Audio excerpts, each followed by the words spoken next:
आज का हमारा टॉपिक है स्टोमच इन रूमिनेंट्स। रूमिनेंट का मतलब होता है कि वह ऐसे जानवर जो घास खाते हों। तो जो जानवर घास खाते हैं उनमें स्टोमच कैसा है, तो इसी को पढ़ेंगे हम लोग आज। तो जो जानवर घास खाते हैं यानी कि रूमिनेंट्स आर हर्बीवोरस, यानी कि रूमिनेंट्स कैसे होते हैं, घास खाने वाले जानवर हैं। मैमल्स हैविंग 4 चैम्बर स्टोमच, इनके पास ये मैमल्स ऐसे हैं जिनके पास 4 चैम्बर में इनका स्टोमच बटा होता है, ठीक है। एंड कट स्विमिंग हैबिट, यानी कि ये खाना को स्विमिंग यानी चबा चबा के खाते, टुकड़ों में तोड़ तोड़ कर चबा चबा के इनका खाने का तरीका है, जिससे इनको क्या मिलती है, एफिशिएंट सेलुलोज डाइजेशन। तो जिससे ये एफिशिएंट यानी कि सबसे अधिक सेलुलोज का डाइजेशन कर सकते हैं। अब आता है क्लासिफिकेशन। तो क्लासिफिकेशन ये फाइलम कॉर्डेटा का है, क्लास इसमें मेमेलिया है, और ऑर्डर इसका है आर्कियोडेकेटिला। सब ऑर्डर है रूमिनेंटिया, यानी कि ऑर्डर है आर्कियोडेकेटिला और सब ऑर्डर है रूमिटिया। याद रखना ये, ठीक है। ऑर्डर और सब ऑर्डर में अंतर है, ठीक। मेन फीचर यानी कि इनके सबसे अच्छे काम करने के तरीके क्या हैं, ये कट स्विमिंग करते हैं, इसीलिए इन्हें रूमिनेशन कहा जाता है, यानी कि खाना को धीमे धीमे तोड़ के टुकड़ों में चबा के खाते हैं। 4 चैम्बर इनका स्टोमच होता है। हर्बीवोरस डाइट होती है, यानी घास खाने वाले जानवर हैं। माइक्रोबियल डाइजेशन होता है, यानी कि सूक्ष्म जीव इनकी पाचन में मदद करते हैं। हुप्ड या इवन टोड, हुप्ड का मतलब ये है कि खुरों वाले जानवर, यानी कि इनके पास खुर होते हैं। इनके पास उंगलियां भी होती हैं, पर वो उंगलियां बिल्कुल ऐसी हो जाती हैं कि खुर में कन्वर्ट हो जाती हैं, एक दूसरे में चिपक सी जाती हैं, ठीक है। तो उंगलियां इनमें अच्छे से नहीं बनी हुई होती हैं, खुर में बदल जाती हैं, याद रखना। अब बात करते हैं स्टोमच का स्ट्रक्चर। सबसे इम्पॉर्टेंट पॉइंट है, क्योंकि हमसे पूछा ही गया है स्टोमच इनमें कैसा है, तो स्ट्रक्चर से याद रखेंगे हम लोग। इनमें पहला जो पार्ट पाया जाता है उसको बोलते हैं रूमन। ये लार्जेस्ट पार्ट है, ये फर्मेंटेशन चैम्बर है, यानी कि खाना को छान छान के फर्मेंटेशन करके देता है। और फर्मेंटेशन क्या है मैं आगे बताऊंगी। रेटिकुलम, ये हनीकॉम्ब लाइक स्ट्रक्चर है, अब ये क्या है वो भी आगे बताऊंगी।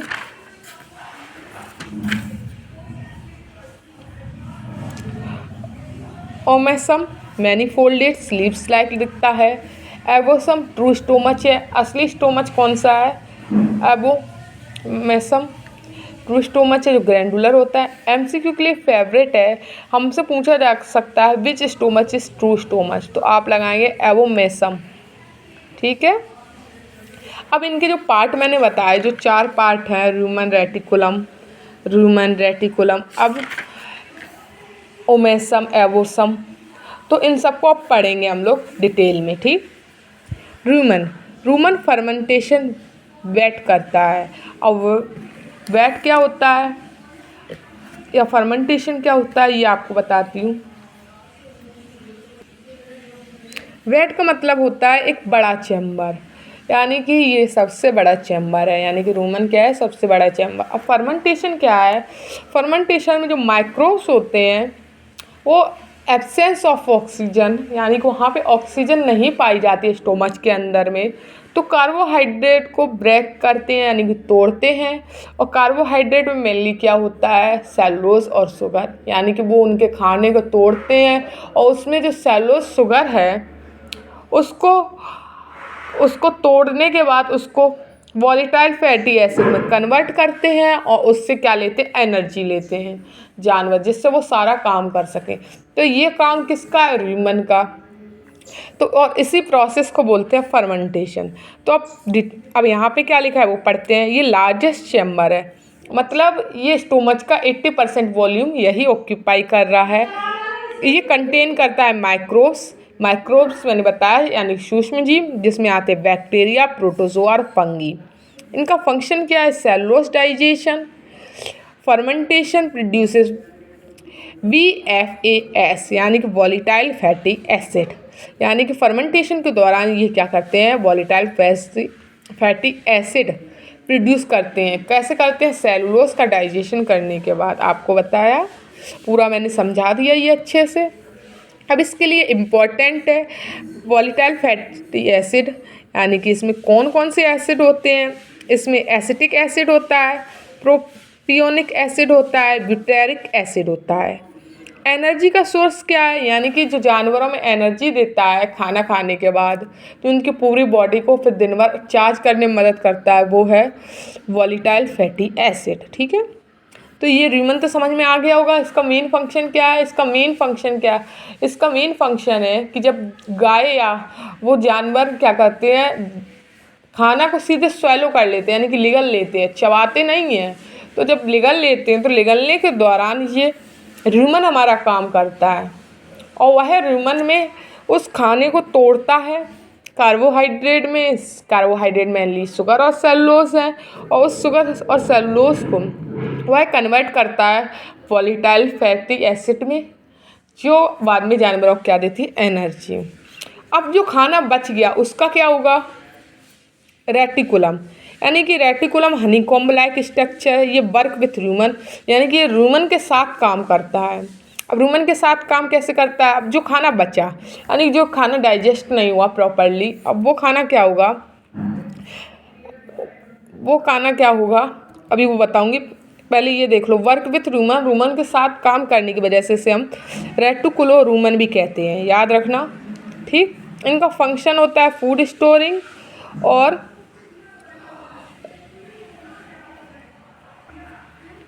रिजेटेशन या कट फॉर्मेशन।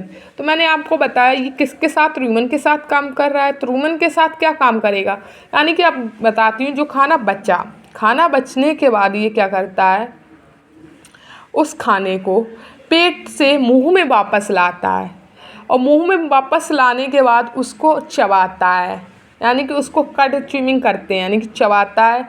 कट का मतलब ये होता है जो पेट में छोटे छोटे टुकड़ों में जो खाना टूटा उसको मुंह में वापस लाया, और फिर उसको जाके मुंह में च्यूइंग किया, यानी कि चबाया, उसको कट च्यूइंग बोलते हैं, और उस प्रोसेस को कट फॉर्मेशन बोलते हैं। ठीक, याद रखना। और रेस्ट्रिक्शन का मतलब है रेगुलेशन का मतलब है, इसका मतलब ये है कि जो खाना आया था पेट में उसको वापस मुंह में लाना। तो रेटिकुलम का काम क्या है, जो खाना पेट में गया था उसको वापस मुंह में लाते हैं, तो याद रखना। इसीलिए र्यूमन के साथ काम करता है। अब खाना वापस आ जाएगा मुंह में, फिर उसको दिन भर वो च्यूइंग करेंगे, फिर उसका डाइजेशन होगा सेम। अब एमसीक्यूज़ क्या है, हनीकॉम्ब स्ट्रक्चर, हनीकॉम्ब स्टोमच कौन सा है, या हनीकॉम्ब स्ट्रक्चर कौन सा है स्टोमच में। आपसे दो तरीके से क्वेश्चन पूछा जा सकता है, तो आप क्या लगाएंगे, रेटिकुलम। अब बात करते हैं तीसरा, यानी जो तीसरा पार्ट है स्टोमच का, उसकी बात करते हैं, ओमेसम। इसमें मैनी फोल्ड्स होती हैं, बहुत ज़्यादा ये मुड़ा हुआ होता है, लाइक पेजेस ऑफ बुक, जैसे पेजेस की बुक है उनमें कितने सारे पेजेस होते हैं, ऐसे इसी तरीके से इनमें बहुत सारी फोल्ड होती हैं। अब ये फोल्ड से क्या होता है, इनका फंक्शन होता है, यानी कि वाटर को एब्जॉर्ब कर लेते हैं, एब्जॉर्प्शन कर लेते हैं, मिनरल्स का एब्जॉर्प्शन कर लेते हैं। तो एमसीक्यूज़ में पूछा जा सकता है मैक्सिमम एब्जॉर्प्शन कहाँ होता है, तो आप कहेंगे ओमेसम। और वाटर का सबसे ज़्यादा मैक्सिमम एब्जॉर्प्शन होता है ओमेसम। अब बात करते हैं एबोसम। एबोसम ट्रू स्टोमच है, ये बिल्कुल सिमिलर है स्टोमच टू ह्यूमन। ह्यूमन में जैसा पेट पाया जाता है वैसा ही किस में पाया जाएगा, वैसा ही काऊ में पाया जाएगा, वो स्टोमच को हम बोल देते हैं एबोसम, जो बिल्कुल ह्यूमन की तरीके से है। ये सिक्रीट क्या करता है, जैसे ह्यूमन में एसियल एंजाइम सिक्रीट होती हैं, पेप्सिन ये सिक्रीट करते, तो ये एक्ट करता है। तो अब इसका फंक्शन क्या है, ये प्रोटीन को डाइजेस्ट कर देता है, और माइक्रोब्स ने जो कुछ भी खाना डाइजेस्ट किया उसको माइक्रोबियल बोल देते हैं, उसको डाइजेशन कर देता है। तो इनका डाइजेशन करने के बाद ये क्या करता है, उनको अपने फूड में एब्जॉर्ब कर लेता है। ये ओनली ग्लैंडुलर पार्ट है। ग्लैंड्स का काम क्या है, ग्लैंड का काम किसी चीज़ को सिक्रीट करना होता है, तो इन्होंने एसियल एंजाइम और पेप्सिन सिक्रीट किए, तो एबोसम, तो ये उसको एब्जॉर्प्शन कर लेता है। ये सिक्रीट करते एसियल एंजाइम्स और पेप्सिन, और वो जो एब्जॉर्प्शन होता है वो उन सब के सिक्रीशन के द्वारा जो ट्रू स्टोमच ने सिक्रीट किया, और प्रोटीन और माइक्रोबियल का डाइजेशन किया। अब वो जो भी सामान है यानी कि जो भी डाइजेस्ट होना है पेट में, अब वो पहुंच जाएगा ओवेसम के पास, फिर ओवेसम उन सब का एब्जॉर्प्शन कर लेगा। इम्पॉर्टेंट लार्जेस्ट ह्यूमन है, ट्रू स्टोमच एवोसम है। लार्जेस्ट कौन है यानी सबसे बड़ा कौन है, ह्यूमन है, और ट्रू स्टोमच कौन सा है, एवोसम है। अब रूमिनेशन प्रोसेस के दौरान कुछ स्टेप होते हैं। इंजेशन यानी कि फूड को निगलना, फूड स्वैलो इंजेशन बोलते हैं। रेगुगीटेशन, फूड्स कम बैक टू कड, यानी छोटे छोटे टुकड़ों के फॉर्म में फूड क्या आ जाता है खाने में, यानी कि मुंह में वापस आ जाता है। रिमेस्टिकेशन यानी कि च्यूइंग अगेन, दोबारा चबाना। अब वो जो खाना आया उसको दोबारा चबा रहे हैं, उसको बोलते हैं रिमेस्टिकेशन। और रिस्वेलिंग यानी कि दोबारा निगल लेना उससे। तो ये याद रखना, ठीक, ये स्टेप होते हैं। अब च्यूइंग कट कौन करते हैं, रूमिनेशन करते हैं, याद रखना ये भी, ठीक। अब बात करते हैं दूसरा, माइक्रोबियल रोल। ये माइक्रोब्स का रोल क्या है, यानी कि उनको पेट में क्यों प्रेजेंट हैं गाय के। तो ये प्रेजेंट होते हैं पहले तो रूमेन में यानी कि उनके पेट में। टाइप्स हैं, ये बैक्टीरिया हो सकते हैं, प्रोटोजोआ होते हैं, और माइक्रोबियल डाइजेस्ट सेलुलोज। अब ये माइक्रोब्स हैं या ये क्या डाइजेस्ट करते हैं, सेलुलोज को डाइजेस्ट करते हैं, यानी कि जो उन्होंने खाया उनको डाइजेस्ट करते हैं, ठीक है। इनका फंक्शन होता है सेलुलोज डाइजेशन। उनसे वो विटामिन बी और के सिंथेसाइज करते हैं और प्रोटीन का फॉर्मेशन करते हैं। अब प्रोटीन क्या है, सोर्स है माइक्रोबियल प्रोटीन। अब माइक्रोबियल का प्रोटीन सोर्स है माइक्रोबियल प्रोटीन, अब वो भी यूज़ करते हैं इससे, और इसी से फिर आगे चल के क्या मिलती, एनर्जी मिलती है बॉडी को प्रोटीन से। अडेप्टेशन क्या है, सेलुलोज का डाइजेशन पॉसिबल हुआ जिसके कारण जो पत्तियों में खाना में सेलुलोज पाया जाता है उसका डाइजेशन पॉसिबल हुआ। इसी वजह से इनको स्टोमच में 4 पार्ट हो गए। सिम्बायोटिक रिलेशनशिप दिखाया, यानी कि उसने क्या किया, जो माइक्रोब्स, गाय खाना खा रही है, अब गाय ने खाना किसको दिया, माइक्रोब्स को दिया। अब माइक्रोब्स ने उस खाने को क्या किया, अपने लिए यूज़ किया, और यूज़ करने के बाद उसे डाइजेस्ट किया, सब कुछ किया। अब वो डाइजेशन तुम्हारे यूज़ में आया, यानी कि इन दोनों में किसी को किसी से नुकसान नहीं हो रहा, दोनों को एक दूसरे से फ़ायदा हो रहा। तो उसको बोलते हैं सिम्बायोटिक रिलेशनशिप। जो होस्ट और माइक्रोब्स के बीच में, होस्ट हमारी काऊ हो गई, यानी जो भी जानवर हों घास खाते वो सारे। एफिशिएंट एनर्जी एक्सट्रेशन, यानी कि इनको काफ़ी अच्छे से एनर्जी मिल जाती है, बढ़िया। फास्ट इनकी फीडिंग हो गई, इसके कारण ये क्या करते हैं, ज़्यादा से ज़्यादा खाना खा लेते हैं। स्लो च्यूइंग हो गई, खाना जल्दी खाते हैं और चबाते बहुत देर तक है, यानी खाना फिर वापस आता है। इसीलिए आपने देखा होगा कि गाय आए ये दिन भर च्यूइंग करती रहती हैं।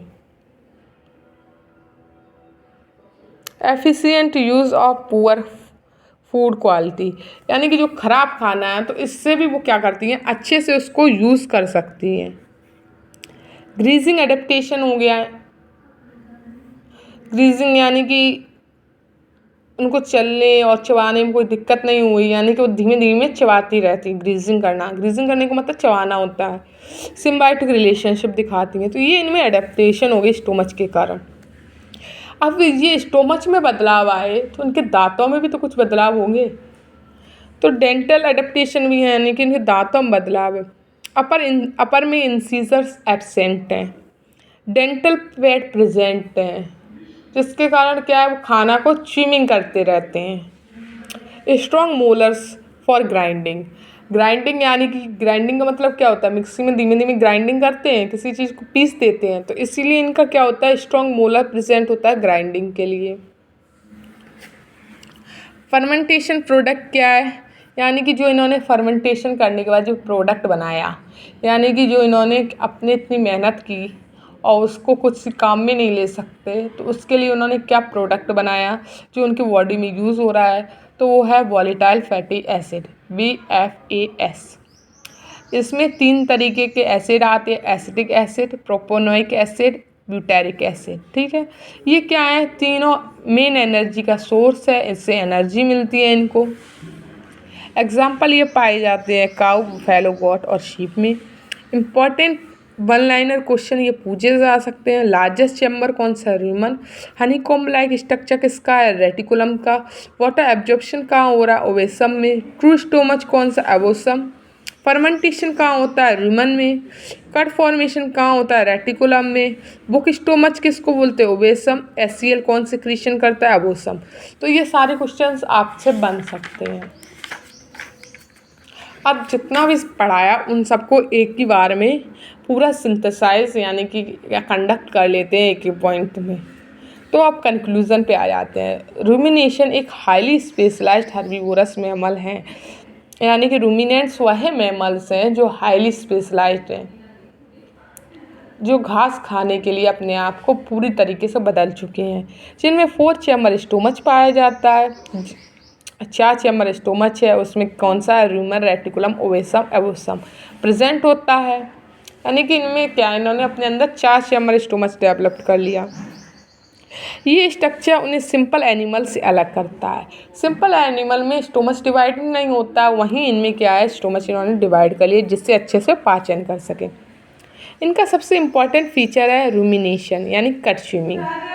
इनका सबसे अच्छा क्या है कि खाना मुंह में जाने के बाद दोबारा उसे वापस लाना, तो सबसे अच्छा काम इनका यही है, जिसमें फूड को पहले जल्दी सैलो करते हैं, यानी कि पहले क्या करते हैं, खाना को जल्दी लेकर लेते हैं और बाद में माउथ में वापस लाकर उसे प्रॉपरली च्यूव करते हैं, यानी कि फिर दोबारा वो क्या करते हैं, खाने को वापस लाते हैं मुंह में, फिर धीमे धीमे धीमे धीमे उसे चबाते हैं। इससे डाइजेशन एफिशिएंसी इंक्रीज होती है। इससे जो ये खाना है उसको पाचन करने में अच्छे से मदद मिलती है इनकी। तो ह्यूमन में प्रेजेंट माइक्रो ऑर्गेनिज्म या माइक्रोब्स बैक्टीरिया, प्रोटोजोआ, सेलुलोज को तोड़ते हैं। अब जो ह्यूमन में जो छोटे छोटे सूक्ष्म जीव हैं वो क्या कर रहे हैं, सेलुलोज को तोड़ते हैं जो नॉर्मली डाइजेस्ट नहीं होता, यानी कि ये सेलुलोज जो हमें प्लांट से मिलता है वो इजीली डाइजेस्ट नहीं होता है, तो इनको ये तोड़ने में मदद करते हैं। इस प्रोसेस से माइक्रोबियल फर्मेंटेशन कहते हैं। अब इसी प्रोसेस को हम लोग क्या कहते हैं, माइक्रोबियल फर्मेंटेशन। माइक्रोबियल फर्मेंटेशन क्या है, जिसमें सूक्ष्म जीव खाने को तोड़ते हैं। खाने में क्या है, सेलुलोज, यहीं से मेन एनर्जी सोर्स है, यानी कि हमें यहीं से क्या ये लाइन सॉरी मैं ये भूल गई थी, यहाँ पे लिख दी, जिससे वॉलेटाइल फैटी एसिड बनता है। अब इसके बाद क्या बना हमारा, खाने के लिए वॉलेटाइल फैटी एसिड बना, जो एनर्जी का मेन सोर्स है, यानी कि जानवरों को इसी से शक्ति मिलती है, जिससे वो अपने दिन भर की एक्टिविटीज़ कर सकते हैं। ये एनिमल्स की सिम्बायोटिक रिलेशनशिप शो करता है, यानी सिम्बायोटिक एक दूसरे में साझेदारी को शो करता है कि तुम मेरे लिए काम करो, मैं तुम्हारे लिए काम करूँगा। या होस्ट माइक्रोब्स दोनों को बेनिफिट मिलता है, यानी कि जो होस्ट है जिसके अंदर माइक्रोब्स रह रहे हैं उसको भी फ़ायदा मिलता है और होस्ट को भी फ़ायदा मिलता है। जैसे माइक्रोब्स को फूड और इन्वायरमेंट मिलता है। अब माइक्रोब्स को गाय खाना खा रही है, माइक्रोब तो खा नहीं रहा, तो उसको खाना भी मिला बैठे बैठे और इन्वायरमेंट भी मिला, क्योंकि वो ऑक्सीजन में तो सर्वाइव कर ही नहीं सकते, तो उन्होंने एक ऐसी जगह चुनी जहाँ ऑक्सीजन नहीं है। और एनिमल्स को डाइजेशन और विटामिन्स मिल जाते हैं, तो एनिमल्स को ज़्यादा मेहनत नहीं करनी पड़ती, अच्छा खासा खाना डाइजेस्ट किया हुआ मिल जाता है और उसमें विटामिन्स मिल जाते हैं, बी और के। अब इसमें क्या है, डेंटल अडेप्टेशन हुआ, dental pad, strong molars. Dental यानी दांतों में बदलाव हुआ, जिसमें डेंटल पैड, स्ट्रॉन्ग मोलर कर लिया और होफ्ड लिम्स कर लिए। होफ्ड लिम्स क्या होते हैं, होफ्ड लिम्स मैंने आपको बताया खुरों वाले पैर, उन्हें ग्रीजिंग लाइफ स्टाइल के लिए परफेक्टली अडेप्ट कर लिया, उनको अपनी जैसे वो चबाने की लाइफ स्टाइल ये सब है उनके लिए अडेप्ट कर लिया इन्होंने। ओवरऑल रूमिनेंट डाइजेशन सिस्टम का एक इवोल्यूशनरी एडेप्टेशन है जो जो लो क्वालिटी प्लांट मटेरियल को सेलुलोज रिच डाइजेशन यानी मैक्सिमम न्यूट्रिशन और एनर्जी लेने में हेल्प करता है। यानी कि रूमिनेंट में क्या हुआ, जो खाना सबसे ख़राब था उससे भी उन्होंने क्या कर लिया, अच्छे से उससे मैक्सिमम न्यूट्रिशन ले लिए और उससे एनर्जी बना ली, जो सेलुलोज रिच डाइट को में कन्वर्ट करके। ठीक, एग्जाम लाइन के लिए याद रखना। Thus, ruminants represent highly evolved digestion system which is microbial symbiotic, ensuring efficient utilisation of plant waste on diet and ecological success. तो मैंने आपको बताया रूमिनेंट को रिप्रेजेंट करते हैं हाईली इवॉल्व डाइजेस्टिव सिस्टम, यानी कि इनके पास खूब अच्छा पाचन तंत्र है जो माइक्रोबियल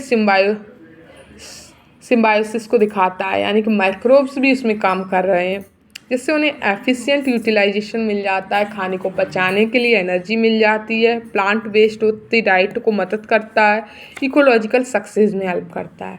तो यही आपका पूरा रूमिनेंट में स्टोमच कैसा पाया जाता है ख़त्म हो गया टॉपिक। अगर वीडियो अच्छा लगा हो तो लाइक शेयर सब्सक्राइब। अगर कोई डाउट हो तो कमेंट ज़रूर करना।